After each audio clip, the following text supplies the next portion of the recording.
কি রে, ভালোভাবে পরীক্ষাতে লিখছিস তো? গুড মর্নিং স্যার, এইটা আপনি একটু বলে দেবেন? হ্যাঁ, কেন বলবো আমি? এতদিন ধরে শিখিসনি? গুলুগুলুটা তোদের শিখিয়েছিলাম, আরো অনেক কিছু শিখিয়েছিলাম। কি রে সালা বলছি, তোর পেটের ভেতরে এটা কি? বের কর তাড়াতাড়ি, দেখ খাতাটা এক্ষুনি -10 দিচ্ছি। আমি আসছি এবারে, তোদের প্রিয় স্যার আসছে, কে ভেবে নে, আমি আসছি, টাটা। ঠিক আছে শিশুবাবু স্যার। এই আমি এসে গেছি। কেন স্যার? এই তুই কে এসেছিস রে, নতুন স্টুডেন্ট? আমার নাম গোবর পচা সেন। স্যার আমি ছাপড়ি নগর থেকে এসেছি, সবাই আমাকে ভালোবেসে ছাপড়ি স্যার বলে।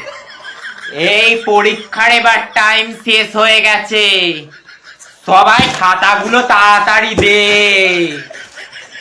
আমি আসছি তাহলে, কেউ ফেল করলে স্কুল দিয়ে আমি বের করে দেবো, আমি পাঠা স্যার।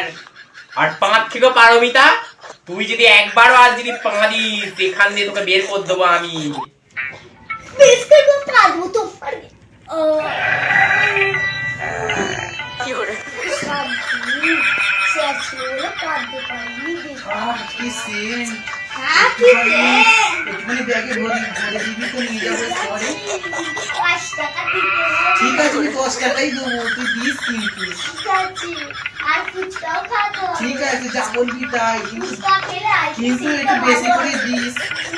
ঠিক আছে। সেন শোন তাহলে, আমি তোদের লজ্জাবতী ললিতা হেড ম্যাম, তোদের আর টাকা নিয়ে চলে এসেছি। তোরা কত কি পেয়েছিস এবার বলবো। নে নে নে না, নে না নে, এই দেখ কত বড় পেয়েছিস, নে নে না। না কি কর দিস না। আমি একটা পাইছি। ও আমি 136 পেয়েছি। আমি 48 আমি পেয়েছি। 85 পেয়েছি। আমি বলে 102 পেয়েছি।